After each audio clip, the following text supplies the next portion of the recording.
Vamos iniciar a nossa. Foi. Vamos lá.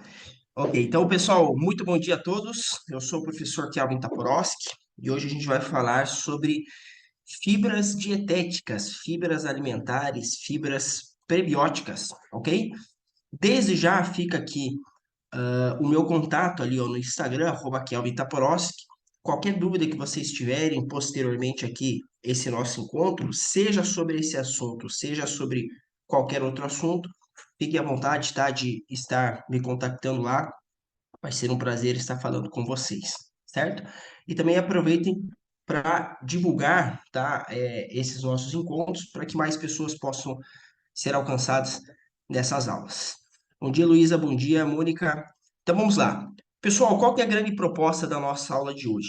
Entendo que existe uma ferramenta chamada fibras dietéticas. Que ferramenta é essa? É uma ferramenta para que a gente possa gerar, promover de forma geral a saúde em relação aos nossos pacientes, em relação a nós, em relação à população em si, ok? Mas essa é uma ferramenta que eu diria pouco utilizada, até porque ela é pouco conhecida.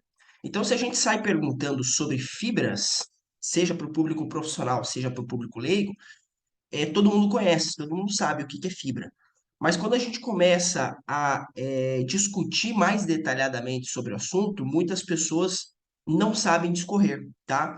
E por que isso, pessoal? Isso vem desde as abordagens que muitas vezes é feito na nossa graduação, tá? Quando a gente vai estudar carboidratos, as ementas geralmente correlacionam ali para a gente aprender alguns monossacarídeos, o metabolismo da glicose e para por aí. Então a gente sabe que fibra é aquilo que, né, aqueles carboidratos que nós não digerimos e que faz bem para a saúde, ponto.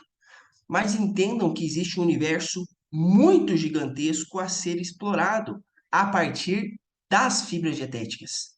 E hoje nós estamos exatamente aqui para que a gente conheça mais sobre esse assunto e saiba utilizar essa ferramenta na nossa prática clínica, tá?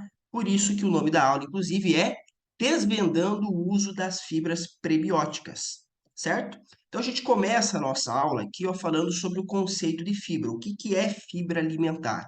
Tá?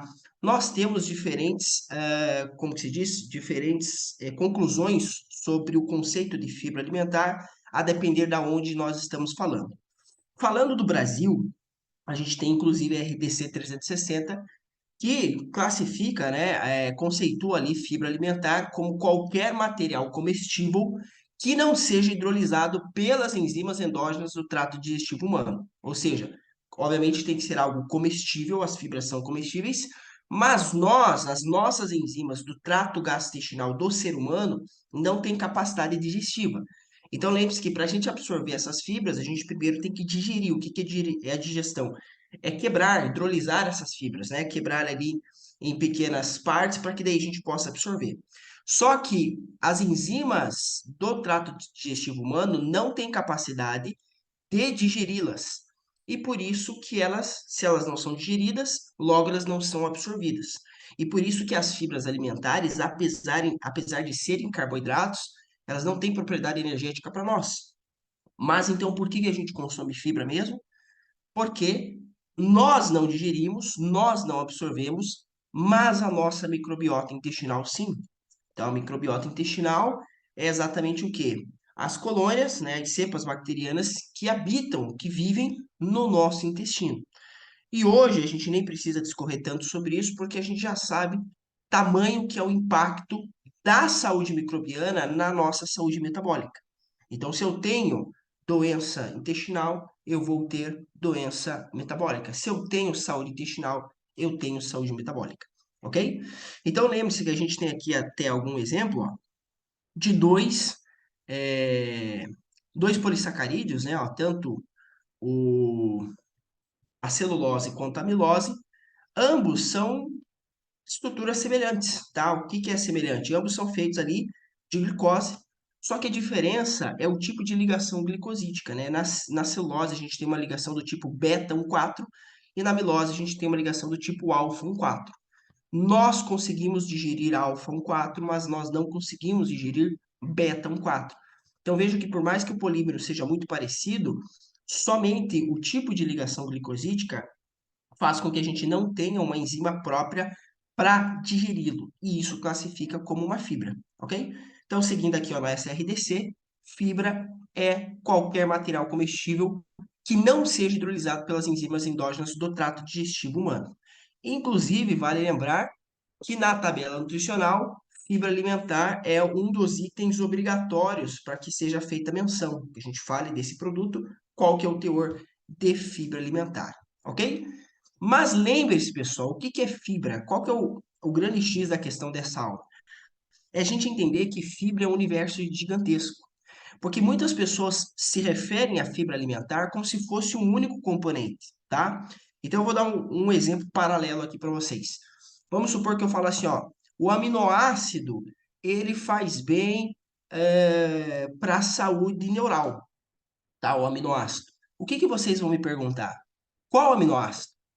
Por quê? Porque a gente sabe que existem 20 tipos de aminoácidos em recorrência de mamíferos. Então, existem diferentes tipos de aminoácidos. Existe a glicina, a taurina, né? Perdão, existe a glicina, existe o triptofano, existe, né, a fenilalanina, existe a tirosina. Então, existem 20 tipos de aminoácidos. E cada um tem uma função respectiva. Então, eu não posso falar genericamente aminoácidos, aminoácidos, aminoácidos. Eu tenho que identificar qual que é o aminoácido. Então, da mesma forma que a gente estuda metabolismo de aminoácidos, a gente vê qual que é o papel da glicina, qual que é o papel da tirosina, qual que é o papel do triptofano, qual que é o papel dos demais aminoácidos. Entendo que fibra alimentar não é uma coisa só. Eu tenho diferentes tipos de fibras alimentares. Logo, eu tenho diferentes funções biológicas. Então, aqui eu só trouxe um slide, a gente não vai se aprofundar nisso, mas para a gente lembrar que as fibras dietéticas, elas são carboidratos. Carboidratos não digeríveis, ok? Só que, repito, geralmente na faculdade a gente aprende o quê? Que carboidrato é glicose, ponto. A gente aprende geralmente três tipos de monossacarídeos: glicose, frutose e galactose, tá? Que é aquela introdução básica a carboidrato. A glicose junto com uma galactose forma uma lactose, né, um disacarídeo.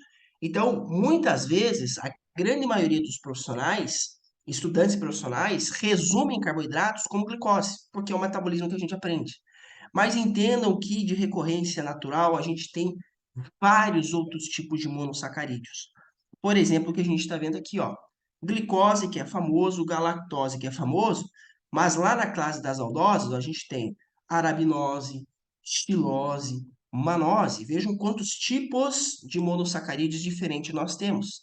A gente aprende isso sobre aminoácidos, mas geralmente a gente não aprende sobre carboidratos. Lá na classe das cetoses também, vejo que nós temos vários tipos de monossacarídeos diferentes.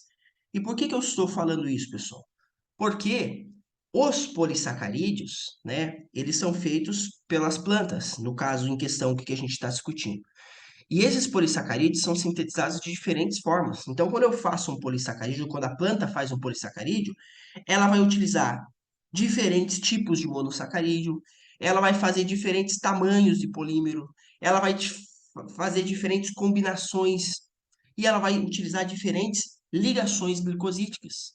E por isso que existe o amido, que é um padrão de polissacarídeo que a gente consegue digerir, porque ele é feito de ligação alfa 1,4 e eu tenho a enzima alfa-amilase que quebra essa ligação. Então eu como amido, consigo digerir, consigo absorver.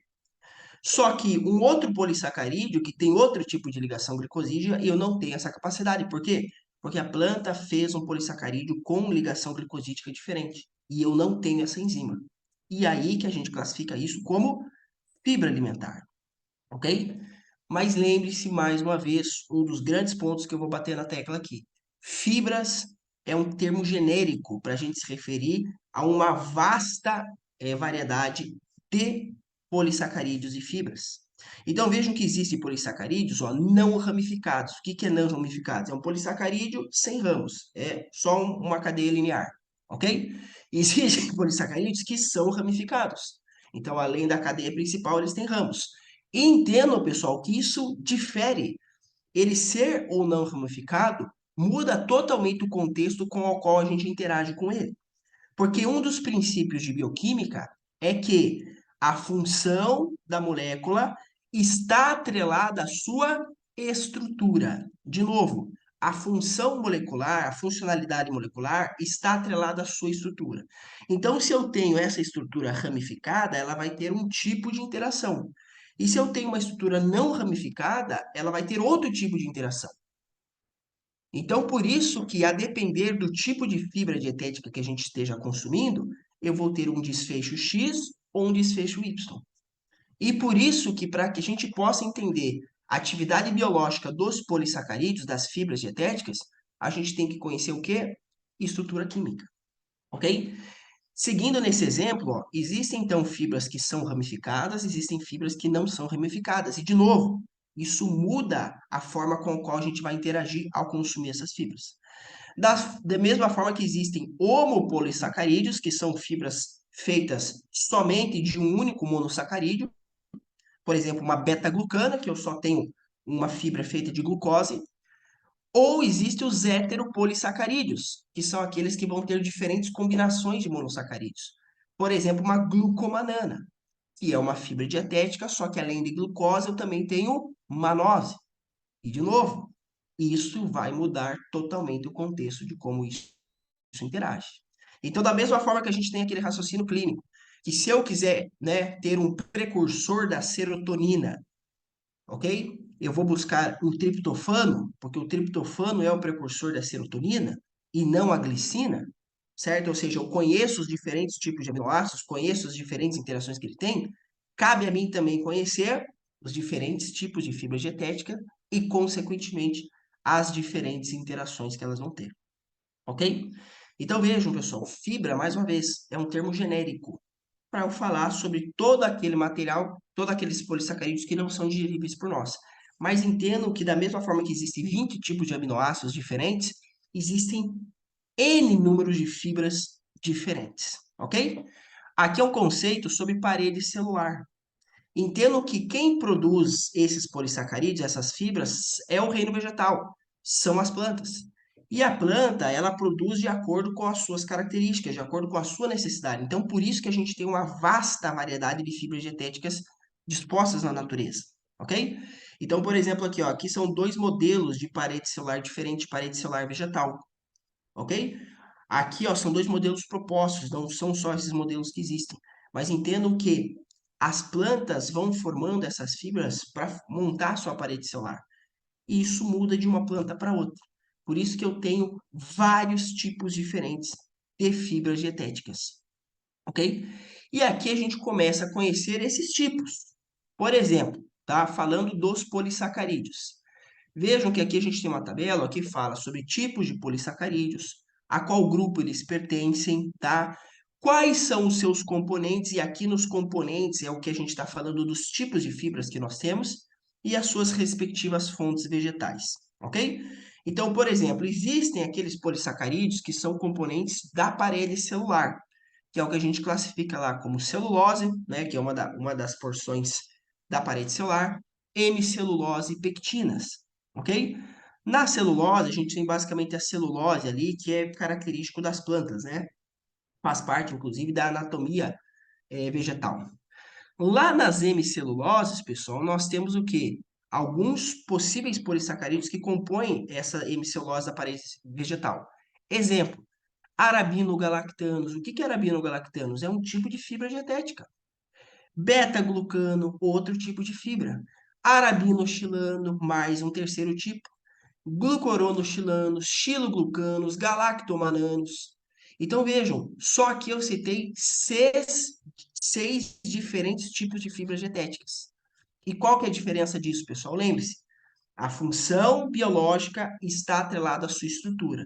Se eu estou falando seis tipos diferentes de estruturas de fibras de polissacarídeos, significa que aqui eu já tenho um leque de diferentes opções de interação, ok? Falando ali, ó, das pectinas, nós também temos uma série, né, de variedades de pectinas. E se a estrutura é diferente, a função biológica é diferente, ok?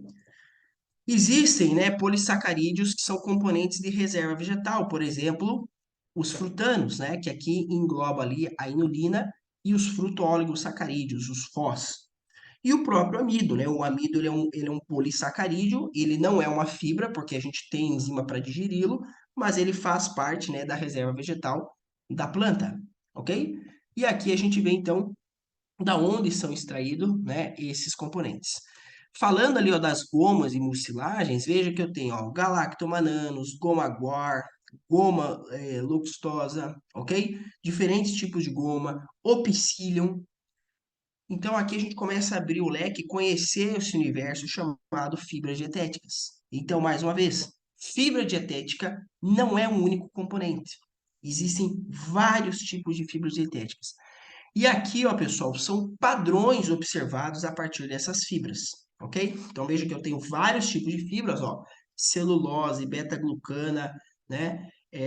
Chilanas, arabinochilanas, mananas, glucomananas, galactomananas, galactoglucomananas, xiloglucanas, na classe das pectinas, homogalacturonana, ramogalacturonana tipo 1 e tipo 2, arabinanas, galactanas, arabinogalactanas tipo 1 e tipo 2, xilogalacturonana, inulina, gomas, carragenana, alginato, ou seja, existe uma série imensa de opções diferentes de fibras dietéticas, ok? E aqui são os padrões da estrutura química, tá? Então, lembrando que, por exemplo, quando eu falo glucomanana, eu não tenho só um padrão de estrutura química. Glucomanana é um polissacarídeo formado por glucose e manose, daí que vem a terminologia glucomanana. Mas essa glucomanana pode ser linear, pode ser ramificada, não ramificada, pode ser de um tamanho maior, de um tamanho menor, pode ter proporções diferentes entre glucose e manose. Então vejam que aqui, ó, eu tenho um artigo que fala sobre vários tipos de fibras dietéticas, só que dentro de cada tipo desse daqui, eu tenho uma diversidade também. Então vejam que o número de opções de fibras que nós temos é muito grande, ok? E de novo, por que que a gente comenta tanto sobre isso? Porque lembre-se que a atividade biológica de uma molécula está atrelado à sua estrutura. Então, eu estou falando que cada tipo de fibra tem uma estrutura diferente. Logo, tem uma interação, uma atividade biológica diferente também, certo? Então, lembre-se, fibra não é uma coisa só. A gente tem um universo gigantesco de diferentes tipos de fibras, de diferentes tipos de interações, ok? Aqui é só um artigo para a gente visualizar, tá? De uma forma didática, claro, a estrutura química dessas fibras, ok?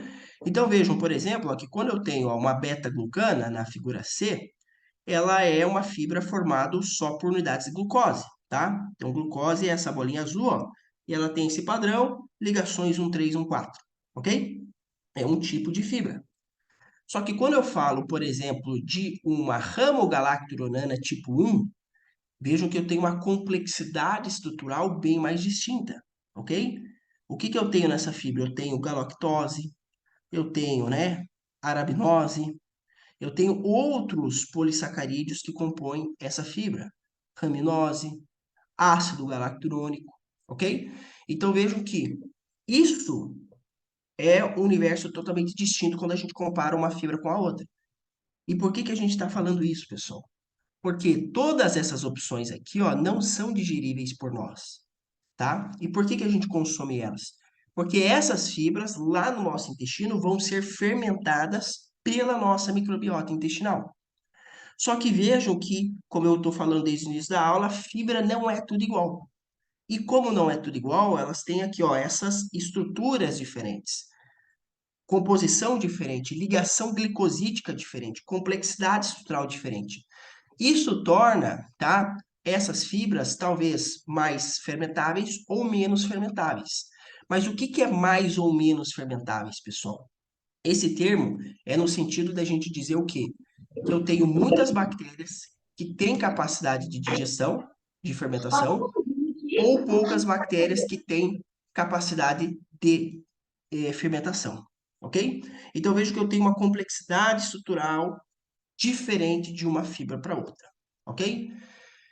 E qual que é o grande impacto desse universo de fibras dietéticas na nossa saúde? Pessoal, vejam esse slide aqui, que interessante, ok?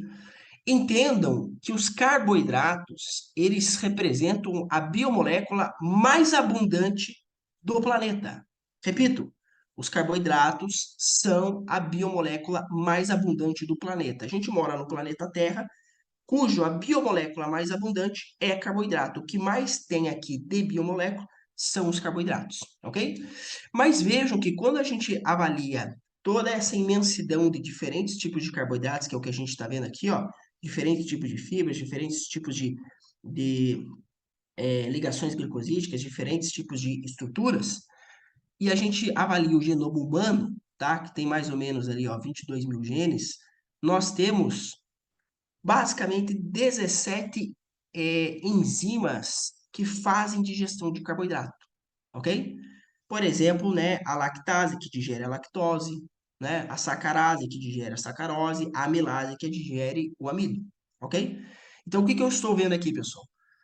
Que nós moramos em um planeta cuja biomolécula mais abundante são os carboidratos. Só que nós, seres humanos, temos capacidade de interagir mais ou menos com 17 tipos. E esses 17 tipos representam 0,03% dos carboidratos que existem no planeta. Ou seja, eu moro num planeta que predomina em carboidrato, mas eu consigo interagir basicamente com quase nada disso. 0,03%. Esse é o meu genoma humano. Só que nós temos aquilo que chamamos de microbiota intestinal. E essa microbiota intestinal, dentro desse conceito de diversidade, porque nós temos diferentes espécies, ok? Então, falando, ó, a microbiota intestinal, considerando ali, por exemplo, 1.000 espécies, elas teriam mais de 56 mil tipos de enzimas capazes de degradar carboidratos, as fibras dietéticas. E esse potencial da microbiota representa o quê, pessoal? Os 99,96%. Então, aqui que a gente começa a entender o grande impacto que a microbiota tem na nossa saúde metabólica. De novo, eu moro num planeta que predomina em carboidrato. Só que eu, ser humano, não tenho capacidade de interagir com isso. É quase que zero, ó, 0,03%. Agora eu, associado à minha microbiota, tenho o potencial de interagir com quase tudo que existe de carboidrato no planeta. Então aqui a gente começa a entender, de novo, a grande importância da microbiota intestinal para nós. E por isso, pessoal, que a gente tem, ó, toda essa correlação da saúde intestinal com todas as demais patologias, ok? Pessoal, eu vou fazer uma passagem aqui no quadro rapidinho, só para eu mostrar, tá, como que a gente tem, por exemplo, esse vínculo da nossa microbiota intestinal para com as patologias, ok? Eu só vou trocar de câmera.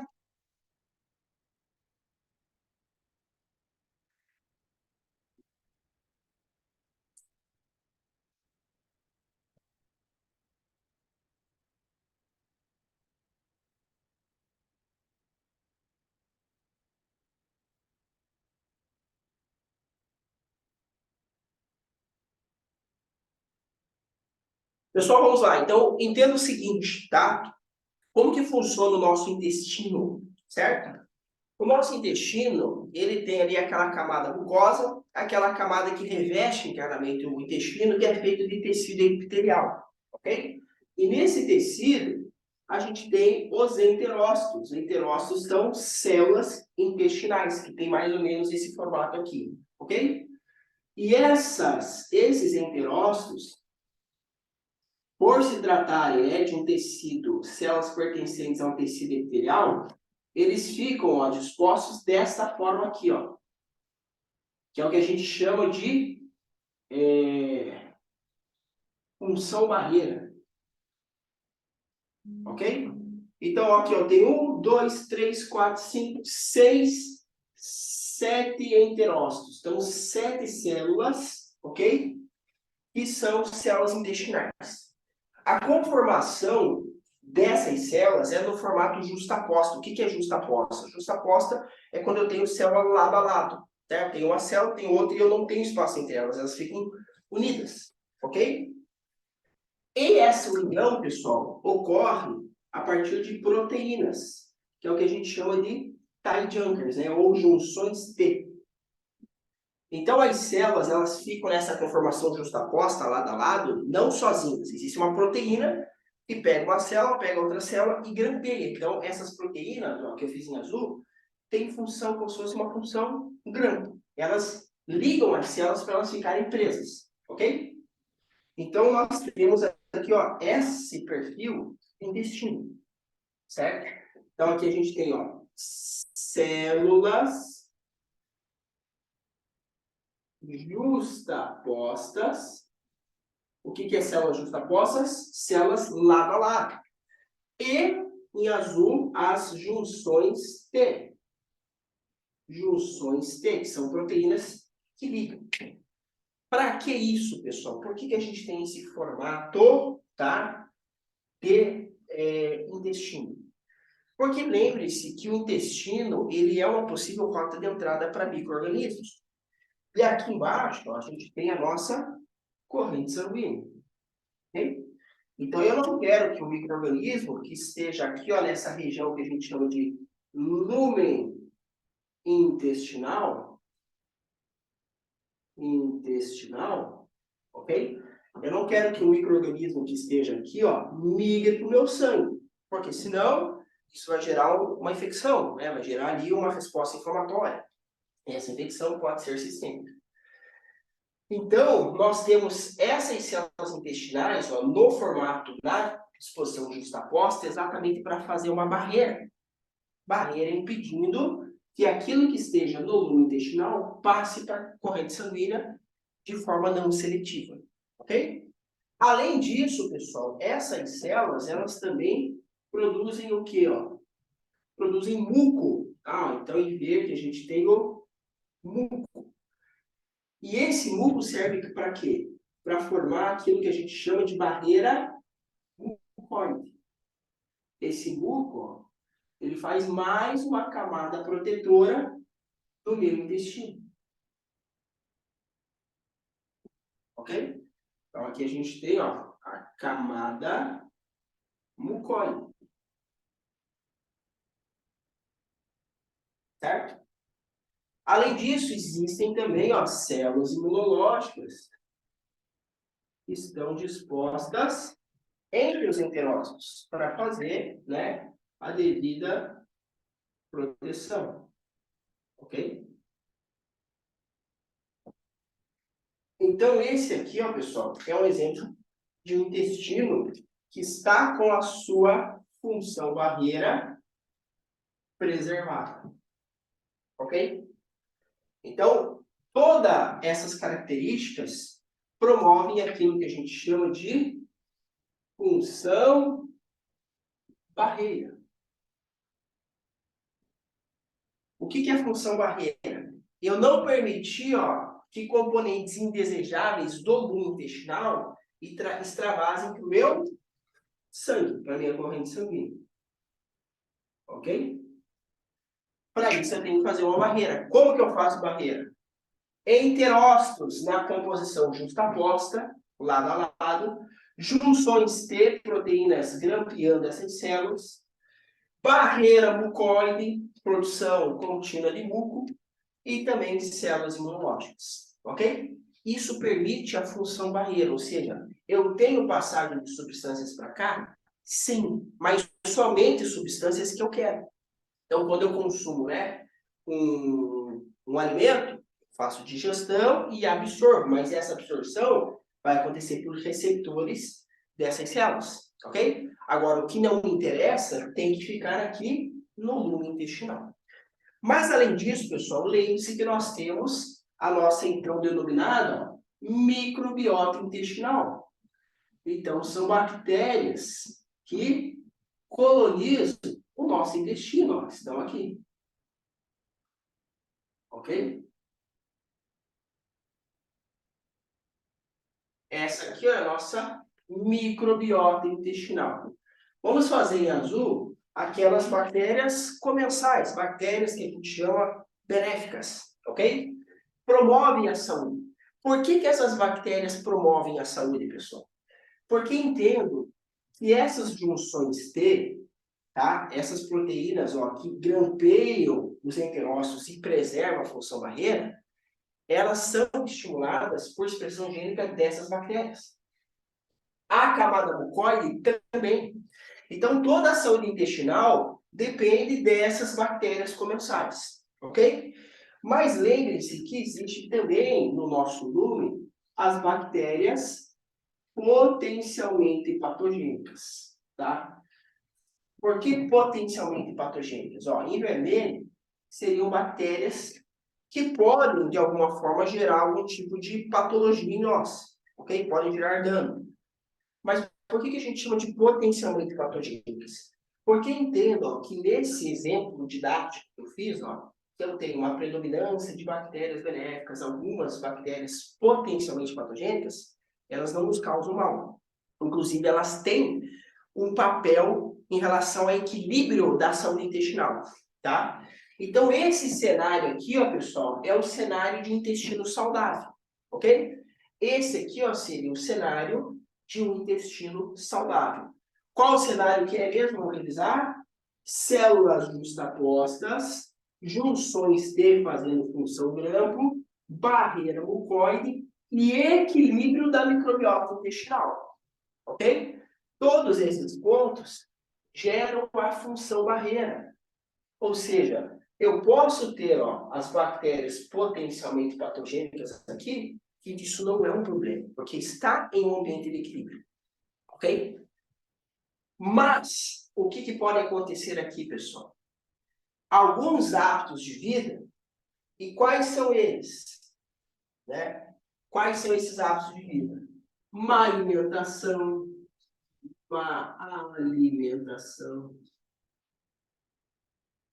sedentarismo, xenobióticos, entre outros. Má alimentação, excesso de gordura saturada, né? Alimentação pobre em fibras, é o nosso tema da aula. Que mais? Excesso de carboidratos refinados, açúcares, excesso. Sedentarismo, xenobióticos. Xenobióticos são componentes estranhos ao nosso organismo, né? Então aqui entra fármacos, poluentes, aditivos químicos, aditivos alimentares, ou seja, alimentos industrializados. Todo esse cenário aqui, ó, pessoal, gera o quê? Desequilíbrio da nossa microbiota intestinal. Então, ele começa a gerar alterações do meio do meio intestinal e favorecer ó, a promoção de bactérias potencialmente patogênicas. Então, lembre-se que, okay, antes, naquela proporção que eu fiz, não havia problema, estava em uma proporção de equilíbrio, ok? Só que com esses hábitos de vida, ó, eu favoreço a proliferação das bactérias potencialmente patogênicas. E agora, o cenário é outro. Agora, eu não tenho mais aquele equilíbrio proporcional das espécies microbianas. Agora, eu tenho uma predominância das bactérias potencialmente patogênicas. Ok? O que isso gera, pessoal, além desse cenário ó, de desbiose? Gera degradação da barreira mucoide.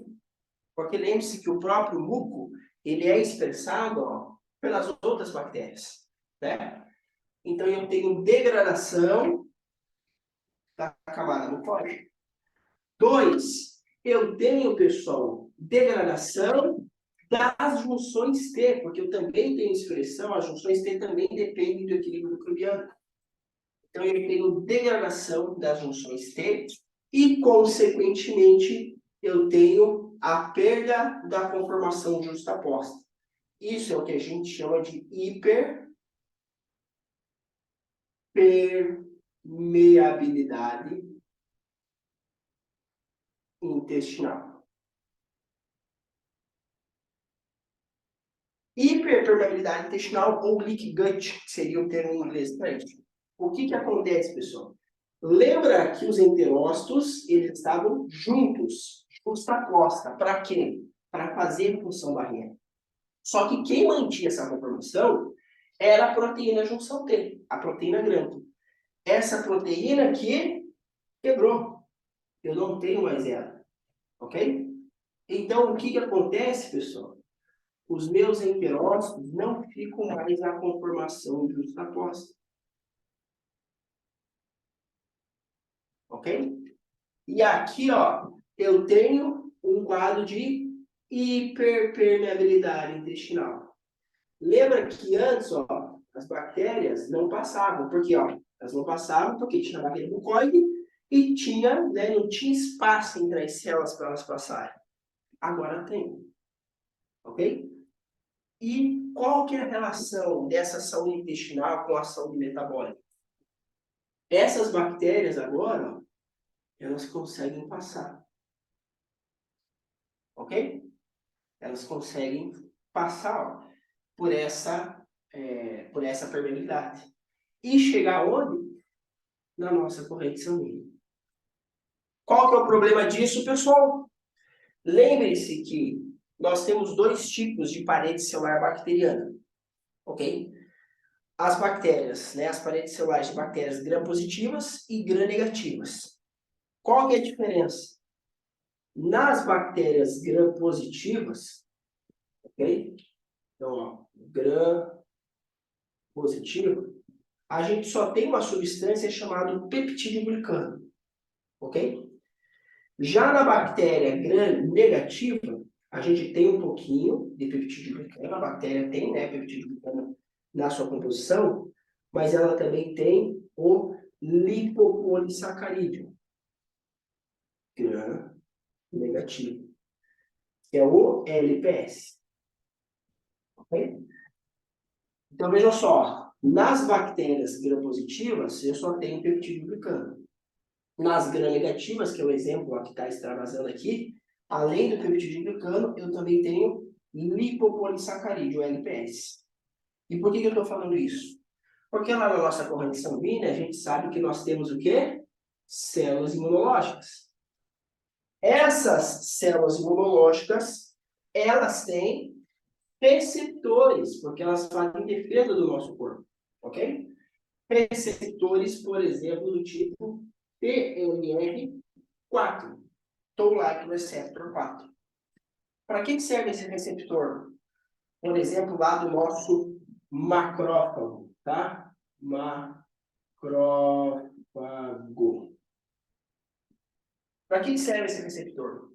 Esse receptor ele é sensibilizado por quem? Pelo LPS. O LPS, que é uma estrutura pertencente à parede celular de bactérias gram-negativas, sensibiliza o Toll-like receptor 4, esse receptor, lá dos macrófagos. E quando ele é sensibilizado, o que acontece, pessoal? Aqui a gente tem uma resposta inflamatória. Inflamação. Esse vai começar a produzir citocinas pró-inflamatórias. Interleucina 6, TNF-alfa, entre outros. E aqui a gente sabe que a inflamação está correlacionada com patologias.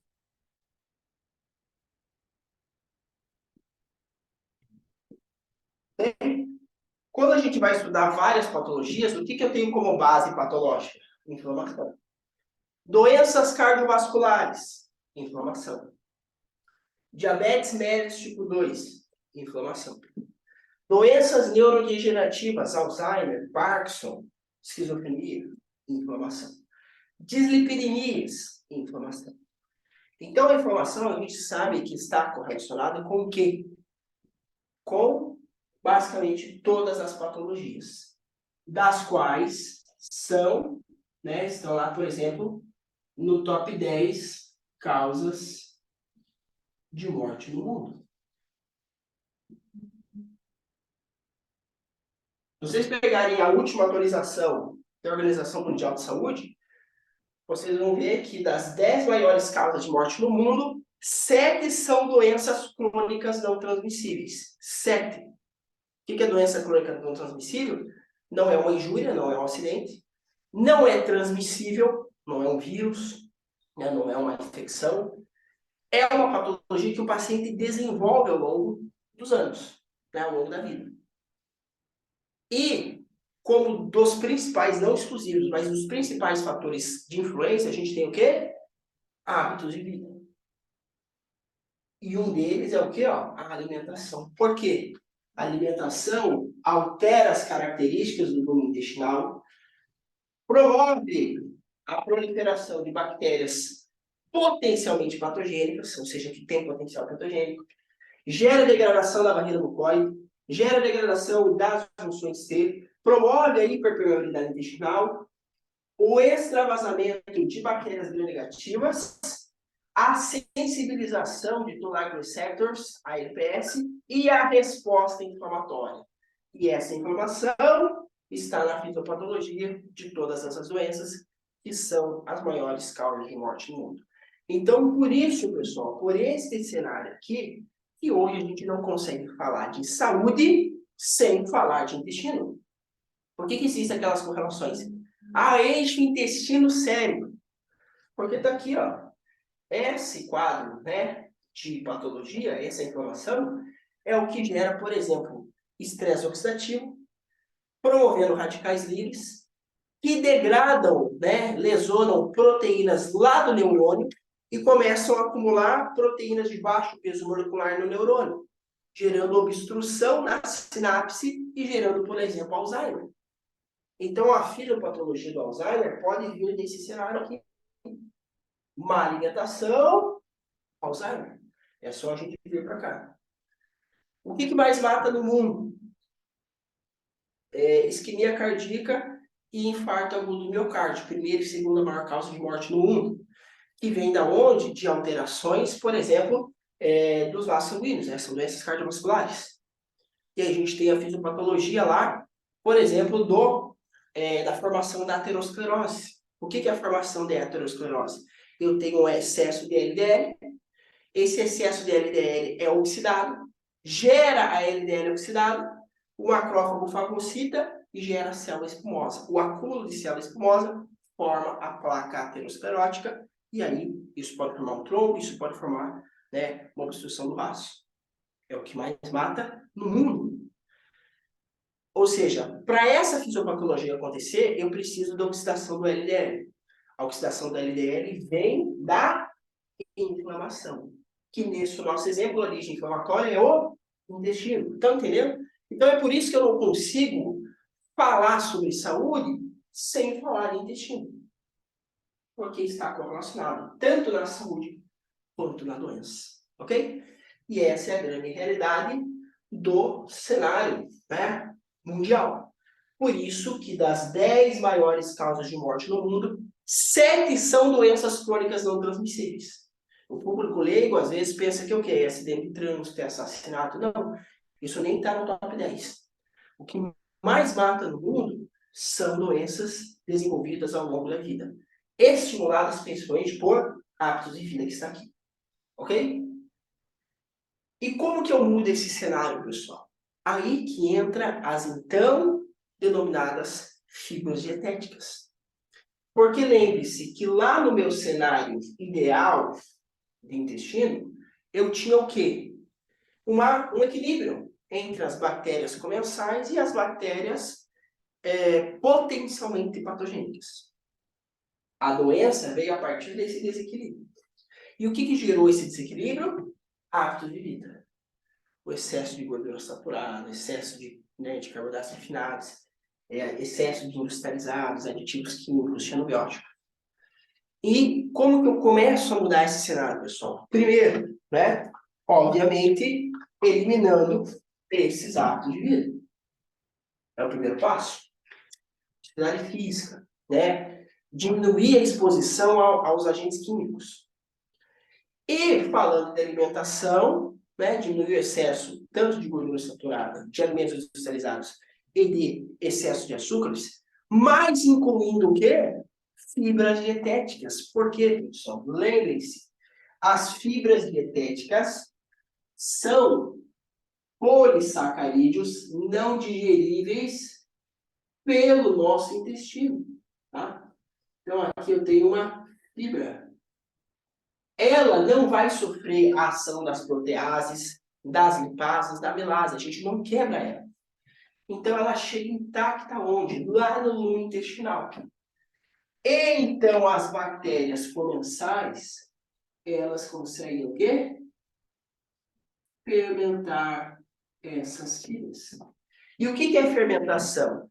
É igual à nossa digestão. Só que em vez de nós estarmos fazendo a bactéria vai pegar esse polissacarídeo, vai quebrar em monossacarídeo e usar esse monossacarídeo como fonte de energia para ela.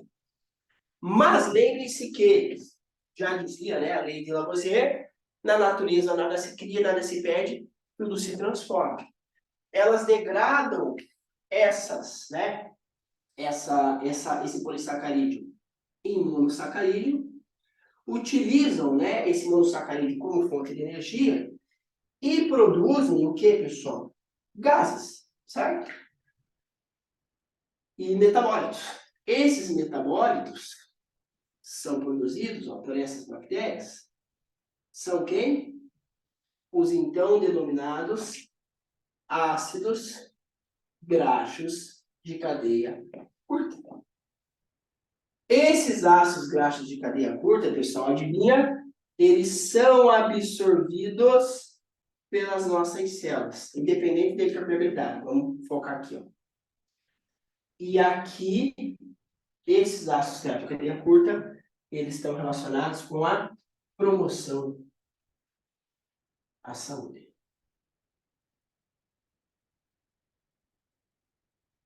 Bem? Então, vejam que a doença, né? A doença ou a saúde vem do equilíbrio intestinal. Mas o equilíbrio intestinal vem dos hábitos de vida. Ok? De um lado, a má alimentação, promovendo desequilíbrio, promovendo doenças. Do outro lado, o consumo de fibras, promovendo o equilíbrio, promovendo a saúde. Por isso que não há como se falar em saúde ou doença hoje, falando de ser humano, sem falar de saúde ou doença intestinal. Ok? Então, agora a gente vai discutir o impacto dessas fibras. Então, de forma geral, pessoal, as fibras vão promover tanto o reequilíbrio da nossa flora intestinal, porque antes, ó, a gente tinha um ambiente que favorecia quem? As bactérias patogênicas. E agora, com as fibras, eu favoreço as bactérias benéficas. Favorecendo as bactérias benéficas, o que acontece? Eu posso restabelecer a minha barreira mucoide, posso restabelecer as minhas junções T, posso restabelecer a minha função barreira. Ok? Que é tudo que eu quero para inibir esse cenário aqui. Beleza?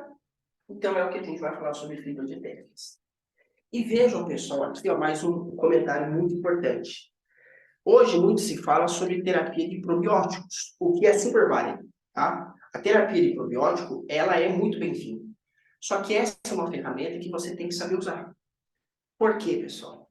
Vejam esse cenário aqui, ó, tá? Vamos usar um cenário patológico. O que aconteceu aqui, ó? Eu tive estímulos que favoreceram a proliferação de bactérias potencialmente patogênicas. Elas passaram a dominar o meio. E por que elas passaram a dominar o meio? Exatamente porque o lume intestinal é uma disputa de meio. Cada espécie quer dominar o meio. Então, elas disputam o meio, ok? Existe uma harmonia em termos gerais, mas existe a disputa do meio. E por que eu estou falando isso? Porque talvez a gente possa pensar assim, ah não, mas se esse cenário foi causado pelo desequilíbrio da microbiota, porque eu tive mais bactérias patogênicas, basta eu suplementar probióticos, porque eu vou jogar lá um grande exército de bactérias benéficas. E eu reverto esse quadro. Pessoal, se fosse ciências exatas, isso daria certo, porque daí a gente resumiria ao conceito matemático da coisa. Ah, beleza, eu tenho tantas, né, patogênicas, tantas benéficas, vou jogar muitas benéficas, resolvo o problema. Se fosse matemática, sim, daria certo. Mas ciências biológicas não são ciências exatas. Então não é assim que funciona. Eu tenho uma disputa no meio. Então, um grande erro na terapia probiótica, que repito, é uma ferramenta super válida, é exatamente o quê? Eu jogar probiótico no paciente como um mero protocolo. Ah, eu vi que essa cepa aqui é boa, então joga nele ali. O que vai acontecer? Essa cepa probiótica vai chegar aqui em um ambiente totalmente inflamado, em um ambiente totalmente desbiótico, em um ambiente totalmente desfavorável para esse micro-organismo. Então ela chega ali e morre, ok? Uma analogia que eu sempre faço é o seguinte: nós seres humanos, a gente vive no planeta Terra. Por quê? Porque o planeta Terra tem todas as condições ideais para a nossa sobrevivência. A gente precisa do oxigênio, aqui tem. A gente precisa de uma temperatura entre 0 e 40 graus, aqui tem. Nós precisamos de uma pressão atmosférica de 1 atm, aqui tem. Precisamos de nutrientes, aqui tem. De água, aqui tem. Ou seja, eu moro aqui porque aqui tem as condições essenciais para a minha sobrevivência. Agora, se eu pego o ser humano e jogo em outro planeta, o que acontece? Ele morre. Tamanha é a dificuldade para que a gente possa levar o homem para a Lua, o homem para Marte. Precisa de muita tecnologia para isso. E lembre-se que o micro-organismo, a bactéria, ela também é um ser vivo. Então, ela também, igual da nossa forma, a gente precisa de várias condições para sobreviver, a bactéria também precisa de uma faixa de pH ideal, né? De todo um cenário ideal. Então, muitas vezes, eu jogar um probiótico aqui, num ambiente desfavorável, eu estou jogando dinheiro fora, porque essa bactéria vai chegar lá e vai morrer. Porque o cenário não está adequado para ele. Então, terapia probiótica é uma ferramenta muito boa, mas eu tenho que saber usar, principalmente a hora de usar. Diferente das fibras, porque a fibra não sofre as interações enzimáticas nossas, não sofre as alterações do nosso metabolismo e chega aqui intacta. E ela vai permitir com que determinadas espécies possam fermentá-las e possam começar a mudar esse cenário. Então, se eu tenho principalmente um paciente, pessoal, num estado já, né, de desbiose, inflamação intestinal, já mais agravado, eu tenho que pensar em fibra, porque essa é a terapia ideal para esse paciente. Em alguns outros momentos, quando oportuno, a gente entra com probiótico, ok?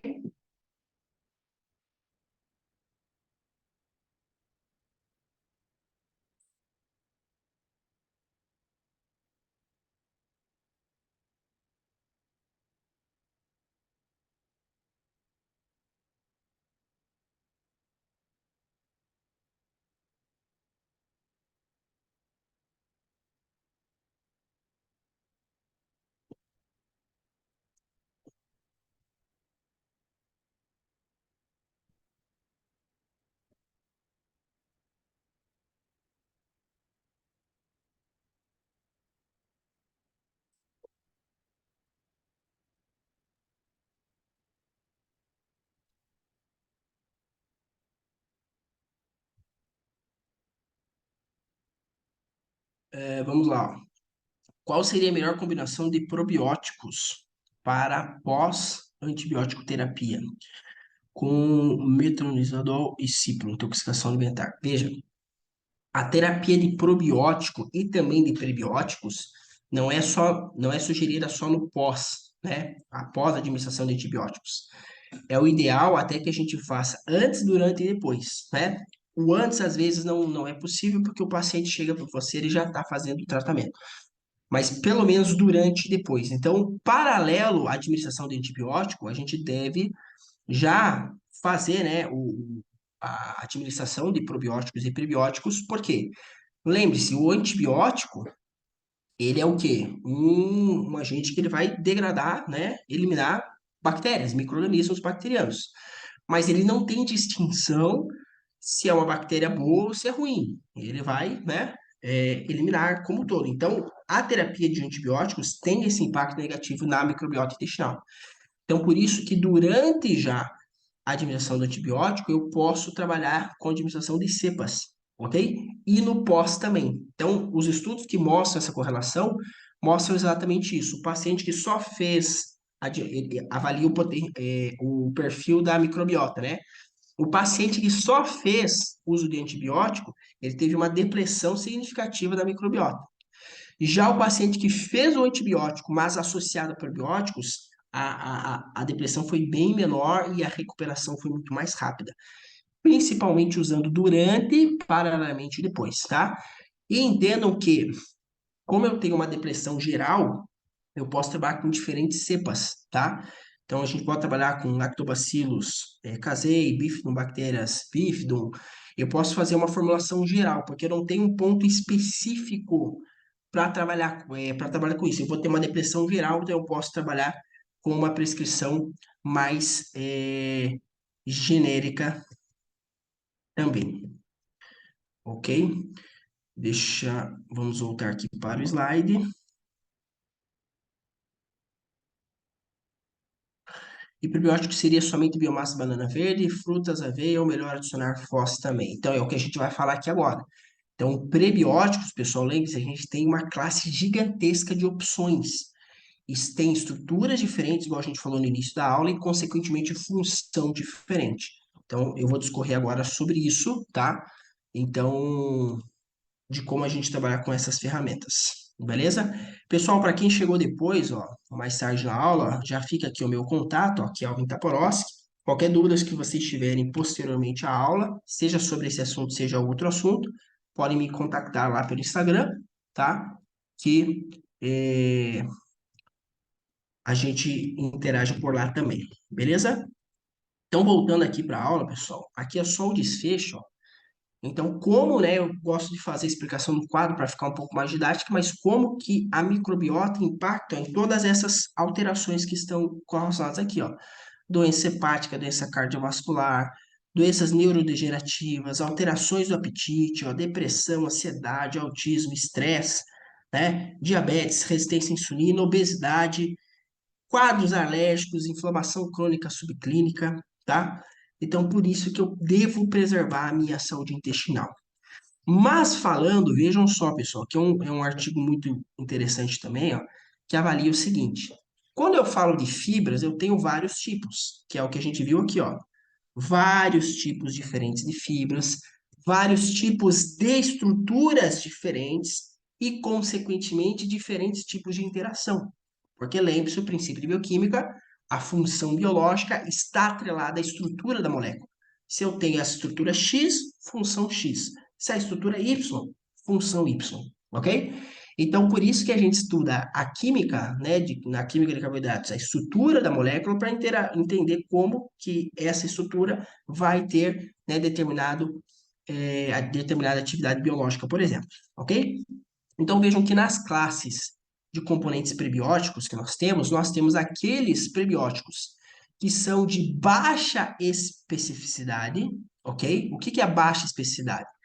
É aqueles prebióticos que basicamente qualquer bactéria consegue fermentar, ok? Então, se ele cai ali no lume intestinal, qualquer bactéria tem potencial fermentativo sobre ele, ou seja, ele tem baixa especificidade. Qualquer não, né? Mas a grande maioria das bactérias consegue. E existem os prebióticos de alta especificidade. O que que é alta especificidade? É aquele que a estrutura é mais complexa, tem diferentes tipos de ligação glicosídica, logo, não é qualquer espécie microbiana que consegue interagir com isso. Então, ele é muito mais específico para determinadas espécies, ok? Então, por exemplo, ó, o fruto-oligosacarídeo, a inulina, são exemplos de prebióticos de baixa especificidade, porque a estrutura deles é muito simples, né? É frutose ligada, é só um polímero de frutose. Tanto os frutoligosacarídeos quanto a inulina. Ou seja, é muito fácil fermentar esses componentes, então eles são de baixa especificidade. Já, por exemplo, a beta-glucana insolúvel, ela é de alta especificidade, porque a estrutura dela não é tão complexa, mas pelo fato dela ser insolúvel, não são todos os micro-organismos que conseguem interagir com ela, ok? E vejam que a resposta, consequentemente, é diferente, ok? Então, por exemplo, ó, na figura, aqui ó, na figura B, ó, a gente tem dois exemplos. Eu tenho a administração de fibras de baixa especificidade, aquelas que muitas bactérias conseguem fermentar. Então, eu dou a mesma fibra para quatro indivíduos diferentes. Lembre-se que a microbiota, cada um tem a sua, né? Então, quatro indivíduos diferentes, consequentemente, quatro microbiotas diferentes, né? Composição de microbiota diferente. Qual que vai ser o desfecho deles, pessoal? Vai ser diferente também. Por quê? Porque como é uma fibra que muitas espécies conseguem fermentar, depende muito da composição da microbiota dele. Eu vou colocar esse frutoligossacarídeo ali e várias espécies podem fermentar se expressar a partir deles, ok? Agora, quando eu trabalho com fibras de alta especificidade, mesmo que eu tenha quatro indivíduos diferentes, mesmo que eu tenha quatro microbiotas diferentes, a resposta vai ser similar. Por quê? Porque a fibra, ela é de alta especificidade. Então, por mais que a microbiota de cada indivíduo seja diferente, são poucas espécies microbianas que conseguem interagir com essa fibra. Então, eu tenho um padrão de resposta similar, tá? Então, entendam, pessoal, que os dois cenários são interessantes. Tanto eu ter uma resposta mais abrangente quanto mais específica. Depende do que a gente está trabalhando, ok? Aqui é só para a gente entender, né? Por exemplo, lá no frutoligossacarídeo, eu tenho basicamente frutose ligada a beta-1,2. Então, a bactéria só precisa de uma enzima para poder quebrar isso. E várias bactérias têm essa enzima, então por isso que ele é fermentado por vários tipos de bactérias, ok? Agora, quando eu falo, por exemplo, de uma xiloglucana, ó, eu já tenho, ó, diferentes tipos de ligação glicosídica, né? Beta 1,4, alfa 1,2, beta 1,2, alfa 1,6. Então, aqui, ó, eu já preciso de quatro tipos de enzimas diferentes para poder degradar isso. Já começa a se tornar mais específico, ok? Porque não são todas as bactérias que detêm essas enzimas, todas as espécies. E na beta-glucana, ó, por mais que ela só tenha um tipo de ligação, né, por exemplo, a beta 1,3, pelo fato dela ser insolúvel, a acessibilidade da bactéria à fibra é mais difícil. Então, não são todas as bactérias que vão ter esse potencial também. Então, ela é de alta especificidade, ok? Então, vejam aqui, ó, por exemplo, pessoal, que nós temos ó, diferentes tipos de fibras e diferentes padrões de fermentação. Quando eu pego, por exemplo, aqui, ó, inulina, frutóligo-sacarídeo, xilóligo-sacarídeo, o padrão de fermentação em 12, 24 horas é muito grande, mas já é esperado, porque esses prebióticos são de alta fermentabilidade, né? Eles são de baixa especificidade, alta fermentabilidade. E quando eu comparo ó, com, né, a beta-glucana, que já é mais específica, a fermentação é menor, mas isso também é esperado. Por quê, pessoal? Porque dentro desse contexto aqui que a gente comentou, beleza? Então, o que que eu quero dizer aqui com isso? Que nós temos uma grande variedade de fibras, uma grande diversidade de estrutura e, consequentemente, uma grande diversidade de efeitos terapêuticos possíveis. Por isso que fibra não é tudo a mesma coisa. São diferentes na estrutura e são diferentes na atividade biológica. E como que eu promovo, pessoal, a minha saúde intestinal? Entendo que tem um conceito chave para isso. Entendam que a saúde intestinal ela está principalmente correlacionada com a abundância, com a diversidade microbiana. Então vamos lá. A saúde intestinal ela é baseada principalmente na diversidade microbiana. E como que eu atinjo essa diversidade microbiana? Com diversidade de fibras. Por quê? Porque lembre-se, cada bactéria consegue, né, uma bactéria consegue digerir fermentar uma fibra e a outra não. Então, se eu oferto só um tipo de fibra, o que que acontece? Eu favoreço só, por exemplo, um tipo de bactéria. E quando eu tenho uma diversidade de fibras, eu favoreço diferentes tipos de micro-organismos e, consequentemente, eu promovo a minha diversidade microbiana. Ok? Então, lembre-se, saúde é igual à diversidade da microbiota. E diversidade da microbiota é igual à diversidade do consumo de fibras. Então, a gente precisa consumir fibras, mas, acima de tudo, consumir diferentes tipos de fibras. Isso é o que gera, tá, a nossa saúde intestinal. Beleza? E aqui agora, migrando para a nossa aplicação, pessoal, a gente vai falar sobre alguns tipos de fibras, e fibras essas que tem diferentes estruturas, diferentes atividades biológicas e que são as opções comerciais que nós temos. Ou seja, as recomendações nutricionais a gente já conhece. Consuma 4 frutas por dia, por exemplo, né? Insira grãos integrais na sua refeição.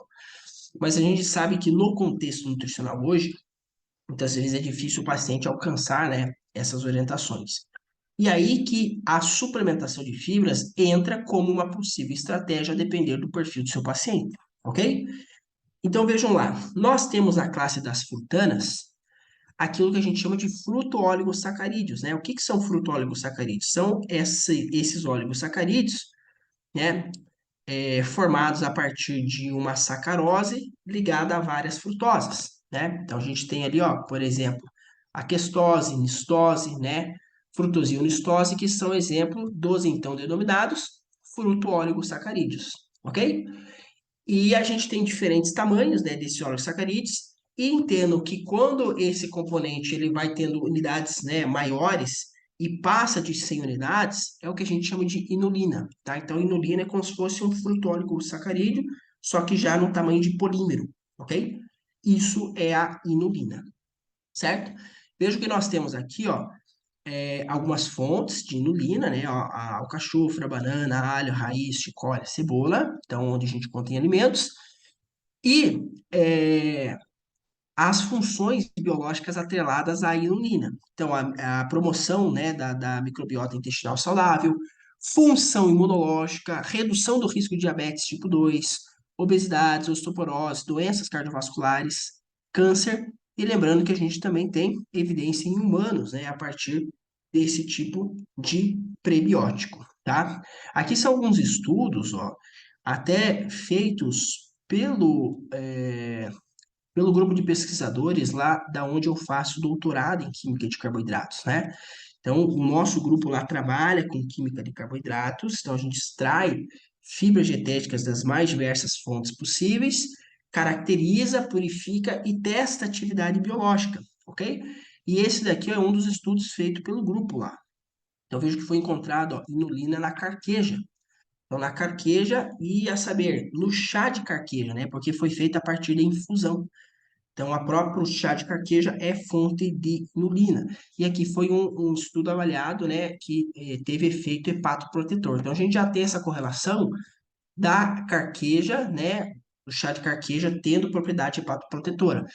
Mas isso é atrelado, por exemplo, a alguns compostos bioativos e tudo mais. E aqui foi verificado que essa ação hepatoprotetora vem também da inulina presente na carqueja, ok?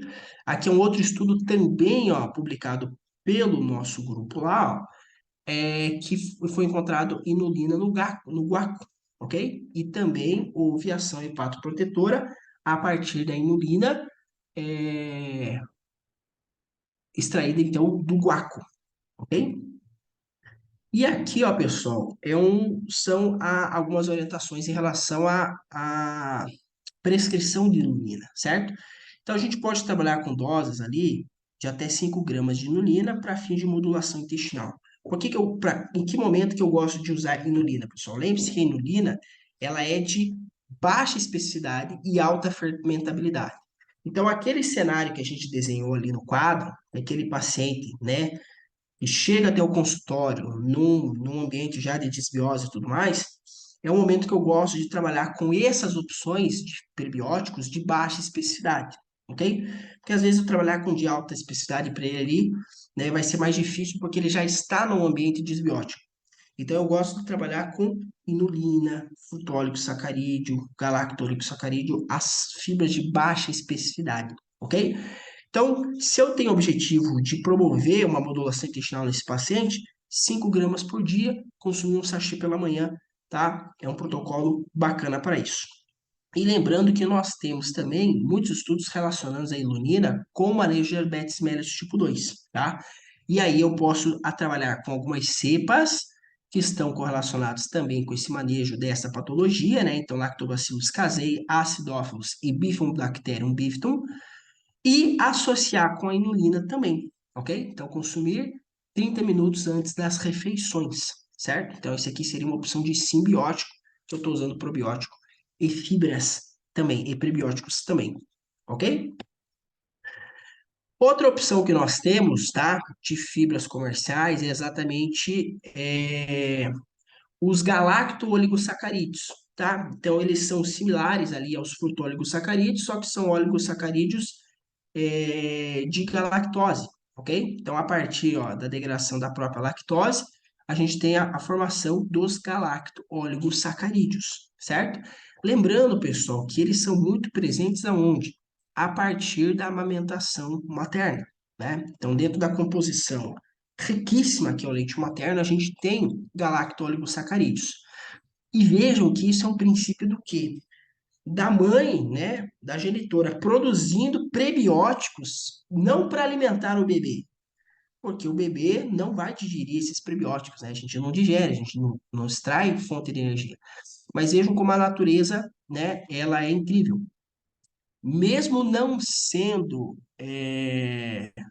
mesmo não sendo, pessoal, como que se diz, uma um nutriente de potencial energético, no leite materno é produzido o galacto-oligosacarídeo exatamente para quê? Para alimentar a microbiota intestinal do bebê, tá? Então a gente sabe que a nossa formação de microbiota intestinal ela pode vir a partir do parto, para quem nasceu de parto normal, né? A passagem pelo canal vaginal gera herança do bebê a partir a herança da mãe para a microbiota do bebê. E para quem nasceu de parto cesáreo, vai começar a desenvolver uma microbiota do zero com a interação do meio. Uma dessas interações é o aleitamento materno, porque lá no aleitamento materno a gente tem os oligosacarídeos do leite humano, incluindo, né, os galacto-oligosacarídeos, que vão estimular o desenvolvimento da microbiota intestinal desse bebê. Inclusive, nas próprias fórmulas infantis, tem galacto-oligosacarídeo. Algumas tem até os dois, né? Algumas formas têm tanto GOS quanto FOS. Então, eu entendo que o impacto dos galacto-oligosacarídeos, eles têm um potencial muito grande em relação à imunomodulação, né? A modulação do sistema imune, porque ele tem principalmente esse papel no aleitamento materno. Então, consequentemente, esse tipo de oligosacarídeo, além de outras atividades, eles têm essa correlação, ok? Então, aqui são alguns estudos, ó, mostrando a ação de galacto-oligosacarídeos, tanto relacionados à microbiota quanto independentes da microbiota, ou seja, eles exercem função porque eles são fermentados pela microbiota e, consequentemente, os ácidos graxos de cadeia curta e a interação promove esses efeitos como independentes da microbiota. Então, vejo que mesmo se a gente não tivesse microbiota, seria ainda interessante eu consumir galacto-oligosacarídeos, porque existem efeitos terapêuticos independentes da microbiota, como a gente pode ver aqui, ó. Então, galacto-oligosacarídeos promovendo função barreira no intestino, ok?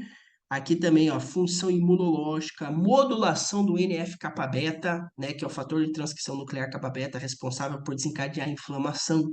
Então, acaba tendo essa modulação, promovendo imunidade, ok? É, E também, ó, a modulação do TLR4, Toll-like receptor 4, que é aquele receptor de macrófagos que a gente tem, que desencadeia a resposta inflamatória, ok? Então vejam que nós temos um papel muito importante dos galactosacarídeos na função imune. E aqui a continuidade mostrando outros, né, outros estudos também mostrando essas evidências, né? Então, galactosacarídeos na melhora, na promoção da imunidade, tá? Alguns estudos em animais, alguns estudos in vitro e alguns estudos em humanos também mostrando essa correlação, principalmente de promoção à saúde imunológica. E aqui, ó, mostrando também, né, não só de galactosacarídeos, mas também de fruto-oligosacarídeos, que seria, perdão, e inulina, né, que a gente comentou anteriormente, mostrando ó, a alteração da microbiota intestinal, né? Então, como exemplo para a nossa promoção à microbiota intestinal, ok? E aqui também a continuidade desses artigos mostrando que, por exemplo, ó, diminui a expressão de algumas bactérias potencialmente patogênicas, por exemplo, Escherichia coli, né? E aumenta a promoção de bactérias comensais, certo? Vejam que os GOS, eles podem também ser utilizados naquele princípio de modulação intestinal, né? Trabalhar com 5 gramas por dia ali com o paciente, Dá para ser associado a protocolos de imunomodulação, que é um dos grandes efeitos terapêuticos a partir desses prebióticos, né? Então, trabalhar com grama de GOS, associado a outros componentes relacionados à imunidade do paciente, então zinco, selênio, magnésio e vitamina D, né? Consumir ali uma vez ao dia entre as refeições. E o GOS, ele também é muito associado a protocolos de cólica infantil, né? Então, a gente já tem até produtos comerciais prontos que trabalham com cepas com probióticos, mas não são todos que vão ter essa associação simbiótica, né? Então, a gente pode trabalhar para fins de cólicas infantil, trabalhar com lactobacillus rhamnosus e acidófilos, e bifidobactéria longum e bifidum, associado aos galacto-oligosacarídeos, né? Numa dosagem menor para criança ali é suficiente. Então, né, 1 bilhão de cada uma dessas cepas, associado a 2 gramas de galacto-oligosacarídeos, consumir uma vez ao dia para fins de cólicas intestinais infantis, ok? Inulina para paciente com disbiose pode ser de alta fermentação. Não há o risco de aumentar o desconforto intestinal do paciente? Sim, há esse risco, e por isso que daí a gente tem uma outra opção, né, dentre essas de alta fermentabilidade, que seria os xiloóligosacarídeos que eu vou falar agora, tá? Então, entenda o seguinte, pessoal, esse desconforto de alta fermentabilidade, ele é muito individual de um paciente para outro, tá? Então, não necessariamente o paciente que esteja com disbiose vai sentir isso, não. Às vezes, um paciente com intestino saudável, ele gera um tipo de desconforto por essas fibras altamente fermentáveis. E não necessariamente é o quadro de síndrome do intestino irritável. Então, o paciente com síndrome do intestino irritável, ele tem um perfil de sensibilidade muito grande. Isso é uma coisa, tá? Isso é uma patologia. Já o paciente com uma predisposição a uma irritação, não necessariamente ele tenha síndrome do intestino irritável, mas ele pode ter um desconforto, ok? Então, isso a gente percebe, é muito individual, tá? Essa percepção de fermentabilidade é muito individual. Então, não é necessariamente o quadro de desbiose que vai gerar isso. Como eu citei, às vezes o paciente tem um intestino saudável e ele tem também, né, esse desconforto por fibras mais fermentáveis.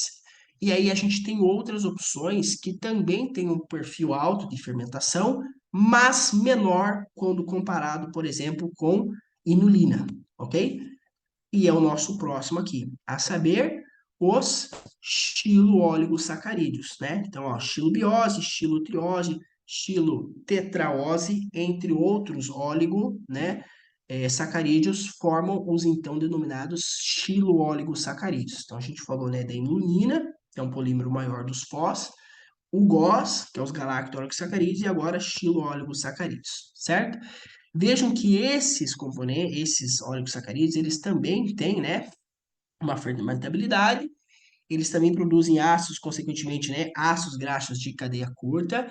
Isso diminui, ó, a própria questão do pH, né, intestinal, e diminui, ó, a proliferação e a adesão de bactérias patogênicas, e aumenta, né, ali a adesão de bactérias comensais, certo? Então, eu tenho a modulação intestinal a partir desses xiloóligosacarídeos também, diminuindo a resposta inflamatória, né? Promovendo ali a modulação imunológica. Então, nós também temos vários benefícios ao consumo desses componentes, certo?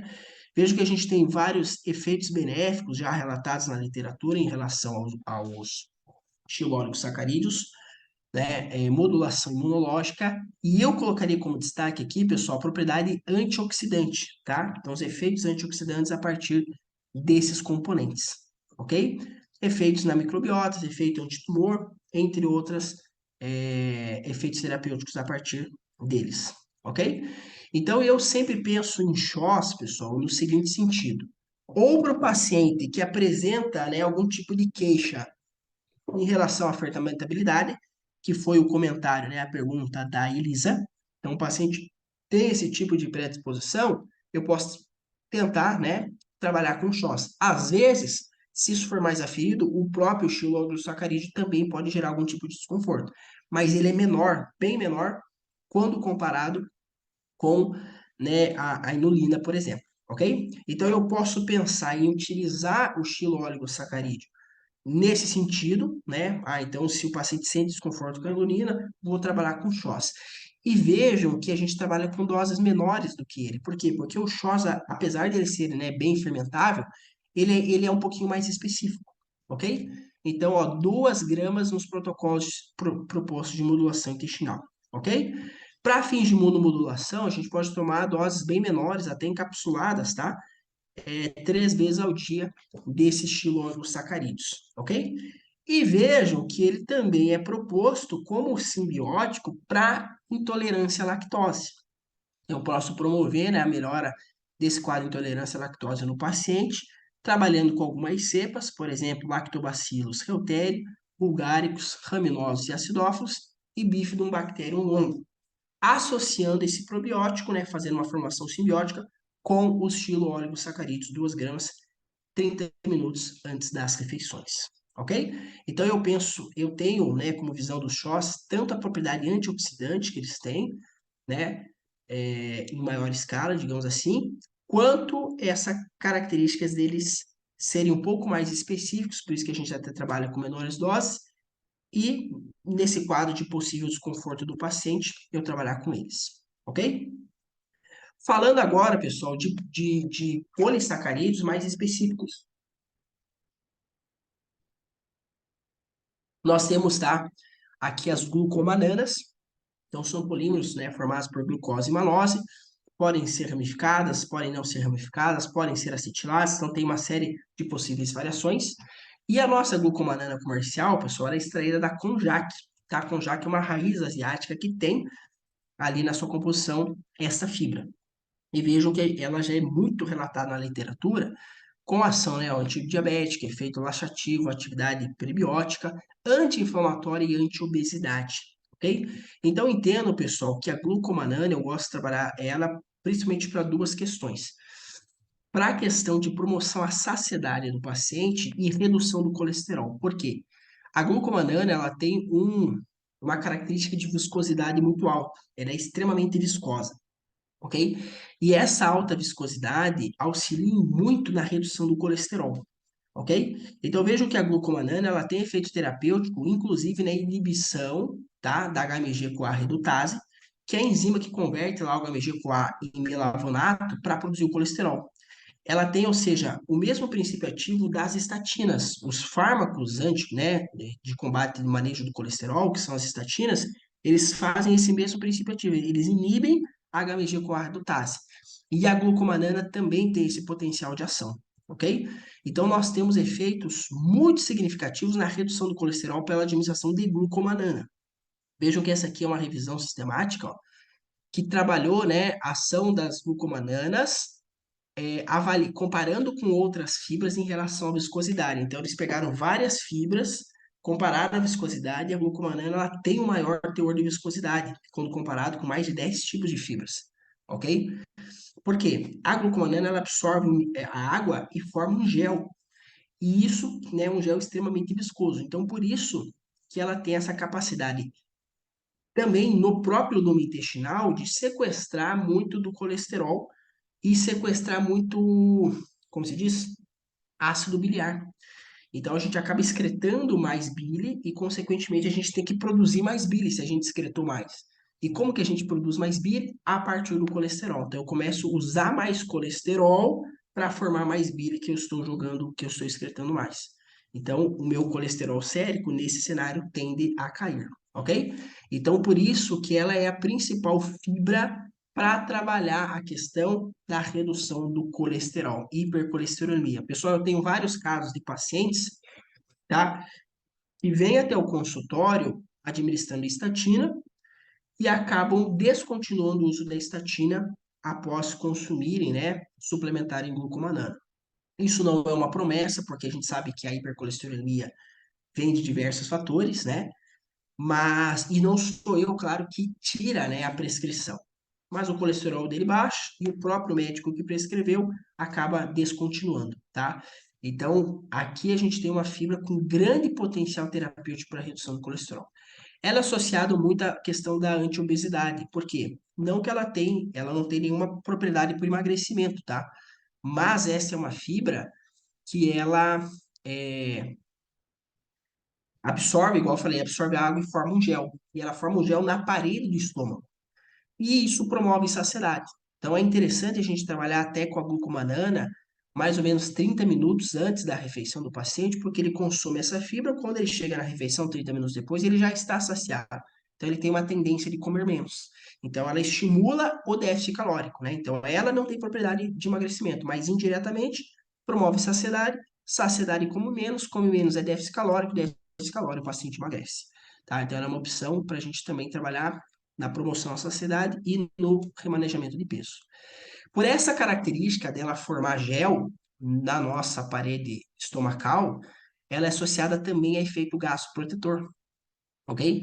Então veja que aqui é um modelo, ó, de tratamento de úlcera gástrica que foi feito comparando, ó, a cimetidina, que são fármacos, né, propostos para isso, e a glucomanana. A glucomanana, ó, tendo efeito terapêutico superior ao próprio fármaco, tá?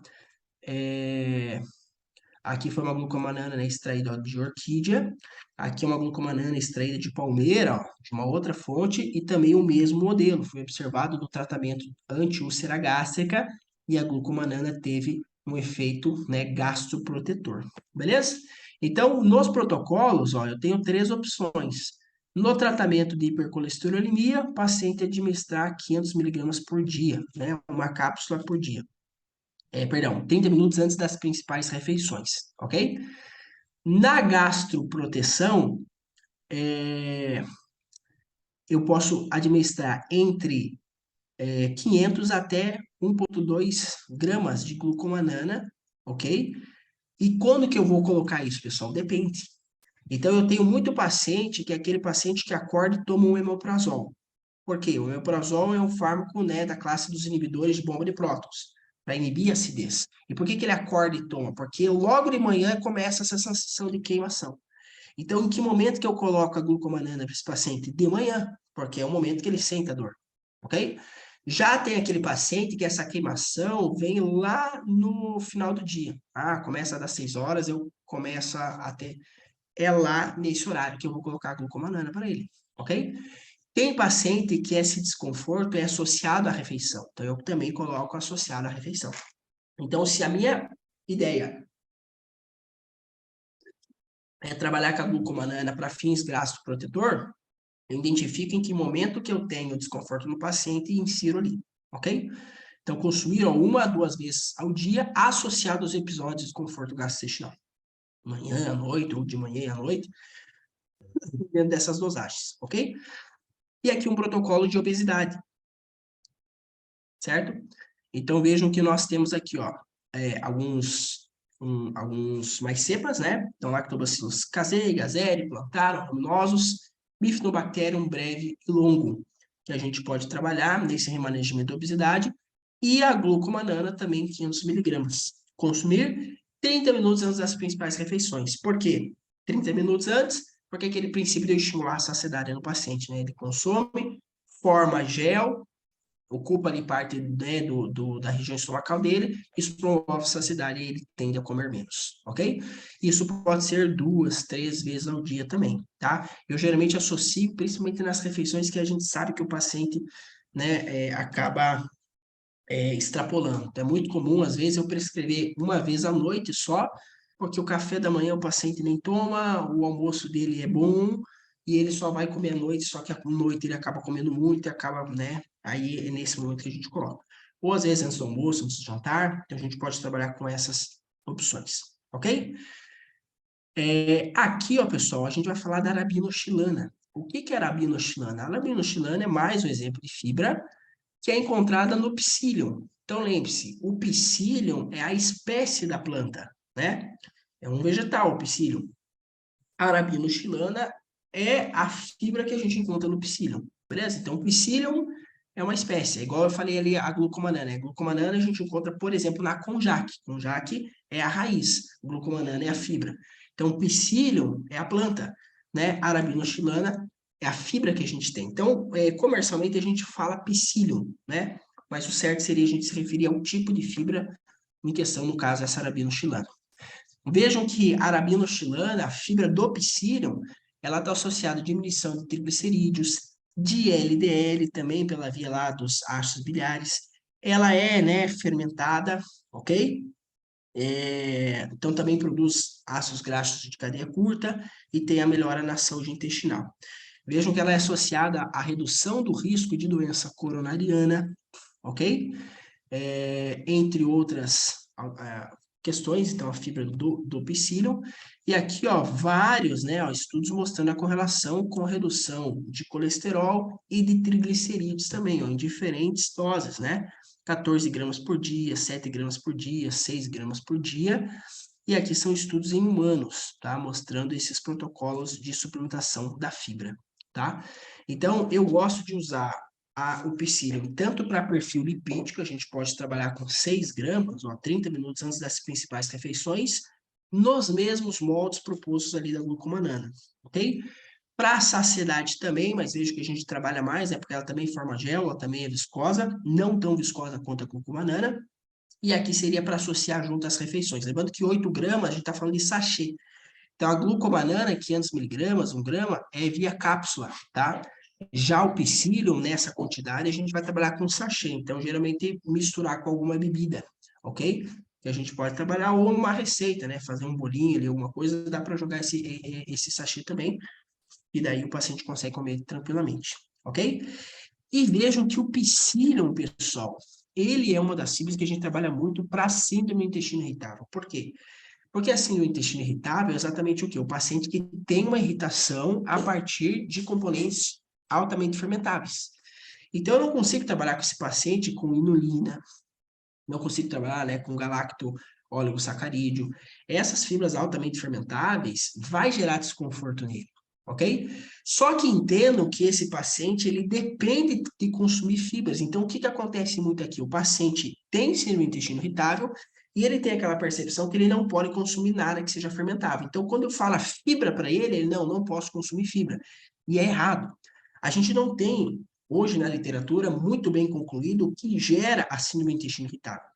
Mas existem algumas propostas, né, que a síndrome do intestino irritável estaria vinculada com baixo consumo de fibras, ok? Independente se esse é ou não o fator causal, entendam que eu tenho uma melhora no quadro de síndrome do intestino irritável no paciente ao consumir fibras. Né? Mas a gente pensa assim, mas aí se eu consumir fibras eu passo mal, mas eu preciso consumir para melhorar. Sim, mas a gente não vai trabalhar com as fibras de alta fermentabilidade, a gente vai trabalhar com as fibras de média e baixa fermentabilidade. E o psyllium entra aqui, ok? Então lembre-se, se você tem um paciente com síndrome do intestino irritável, ele deve consumir fibras. Ele precisa disso, mas não é qualquer tipo de fibra. Quais são as fibras? As de maior especificidade, como por exemplo o psyllium, ok? Então a gente pode introduzir psyllium nesse paciente, ó, né, começar com doses menores, e aumentando, evoluindo.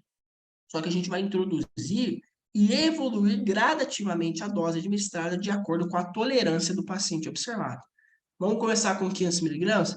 Está sentindo mal? Não. Aumenta a dose. E agora? Também não. Aumenta a dose. E agora? Não, ainda está tranquilo. E vai aumentando gradativamente. Ok? Então, para o paciente com síndrome irritável, dependo de fibras. 2, eu vou trabalhar com as fibras de alta especificidade, né? Baixa fermentabilidade.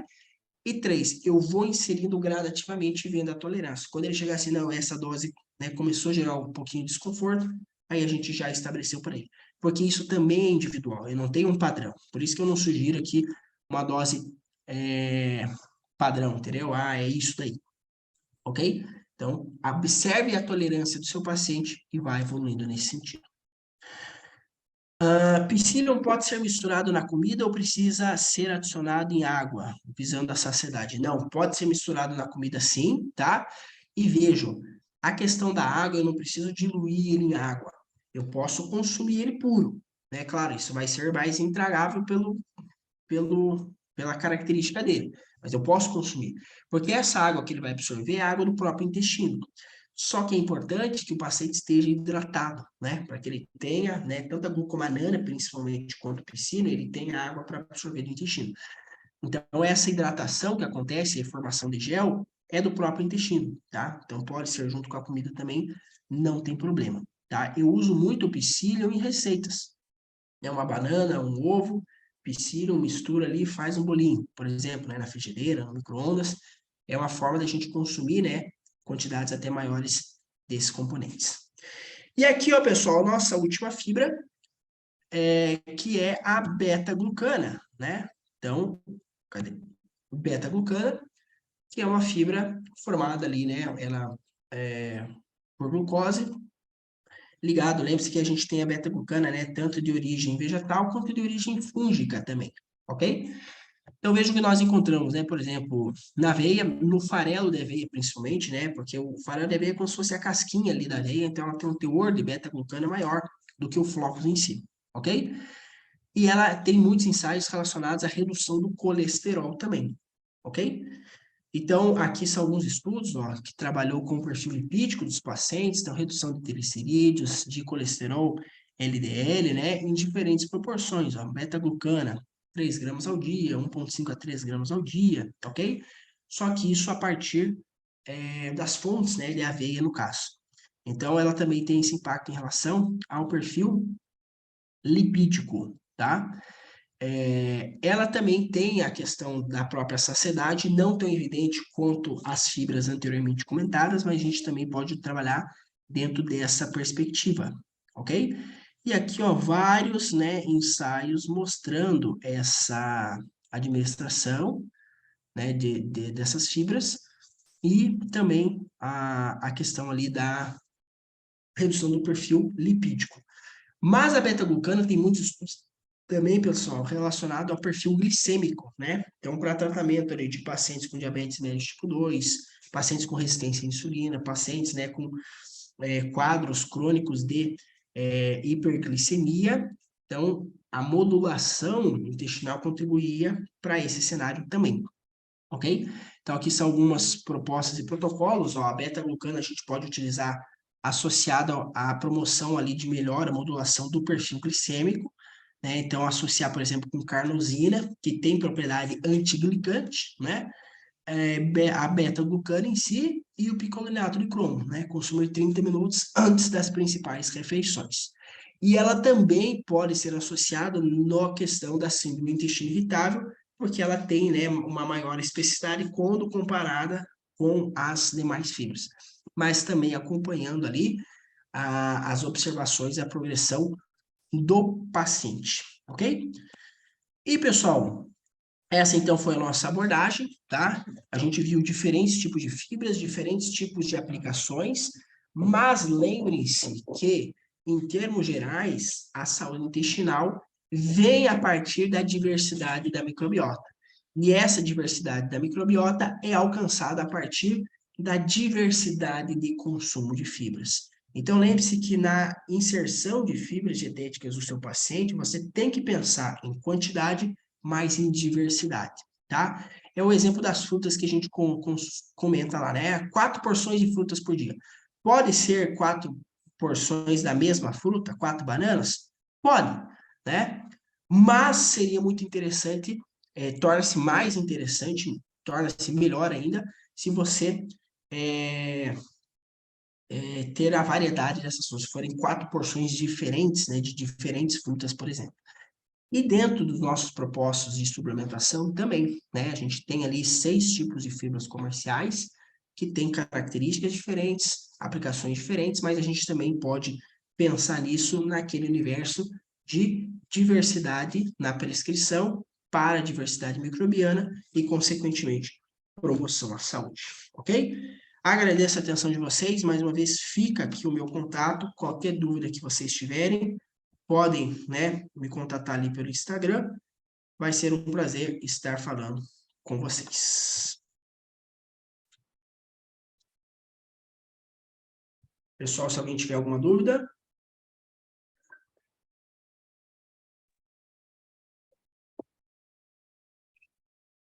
Se quiserem abrir a câmera, pessoal.